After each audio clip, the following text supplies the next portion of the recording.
everyone! Welcome back to Learn English Audiobook with Jenna. So, in our last episode, we talked about the 15-minute daily guide to achieving English fluency. And today, we are going deeper. I'm going to teach you exactly how to hear every single word when native speakers talk. Yes, even when they speak fast, mumble, or use slang. This is the episode that changes everything. Let's go.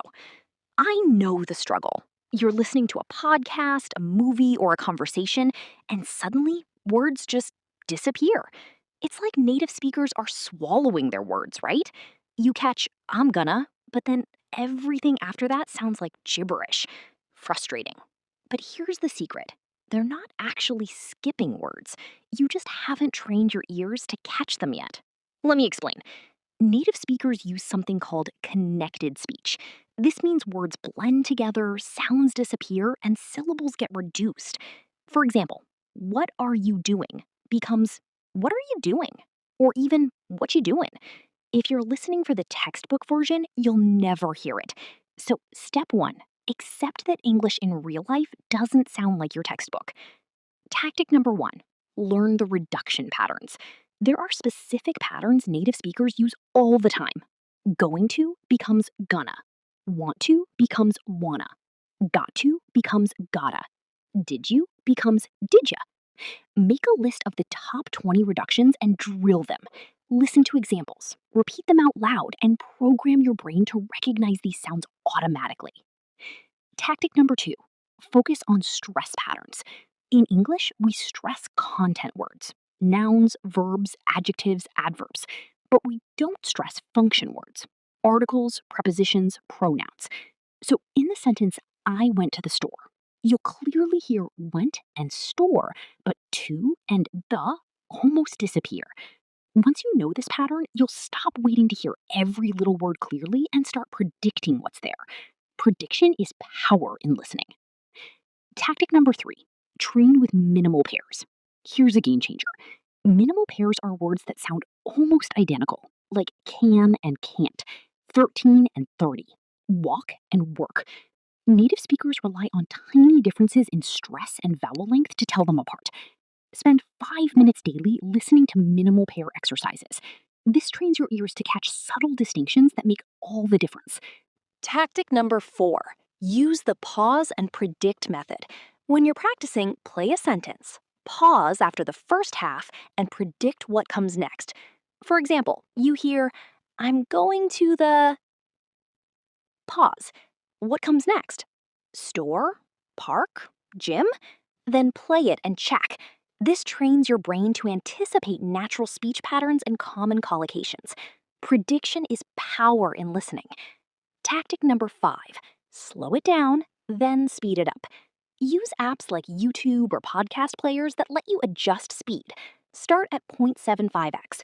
Listen until you can catch every word clearly, then bump it to normal speed, then go to 1.25x, then 1.5x. This is like lifting weights. When you train at harder levels, normal speed feels easy. Your brain adapts to the challenge. Tactic number 6, listen in layers. First listen, get the general idea. What's the topic? Second listen, catch the main points and keywords. Third listen, focus on specific details and small words. Don't try to understand everything at once. Native speakers don't even catch every word in their own language. We use context to fill in the gaps. Train yourself to do the same. Here's the real truth. Hearing every word isn't actually about having better ears. It's about understanding the system of how English sounds work. Once you learn the patterns of connected speech, reductions, stress, and rhythm, your brain automatically fills in the blanks. It's like learning to read messy handwriting. At first, it's impossible, but once you know the style, it's automatic. Pro tip, create your own problem sounds list. Maybe you struggle with TH sounds, or you can't tell the difference between V and B, or you miss words that end in consonants. Write them down. Then find audio examples specifically targeting those sounds. Spend just 3 minutes a day on your specific weak spots. Targeted practice beats random listening every time. Another pro tip, use songs strategically. Pick a song with clear lyrics. Listen once without reading. Write down what you hear, then check the actual lyrics. You'll be shocked at how many words you missed or misheard. But don't feel bad. Use it as data. Those missed words show you exactly what patterns you need to work on. Mistakes are feedback, not failure. Look, I'm not gonna lie to you. Training your ears takes time. You won't hear every word perfectly after 1 week. But if you apply these tactics consistently for 30 days, you'll notice a massive difference. Movies will make more sense. Podcasts won't need constant rewinding. Conversations will flow naturally. You'll actually enjoy listening instead of stressing about it. All right, everyone, that's how you train yourself to hear every single word. Remember, learn reductions, focus on stress patterns, practice minimal pairs, predict what's coming, adjust speeds, and listen in layers. Small, targeted practice beats hours of passive listening. You've got this. I'm Jenna, and I'll see you in the next episode. Keep listening, keep learning, keep crushing it. Bye.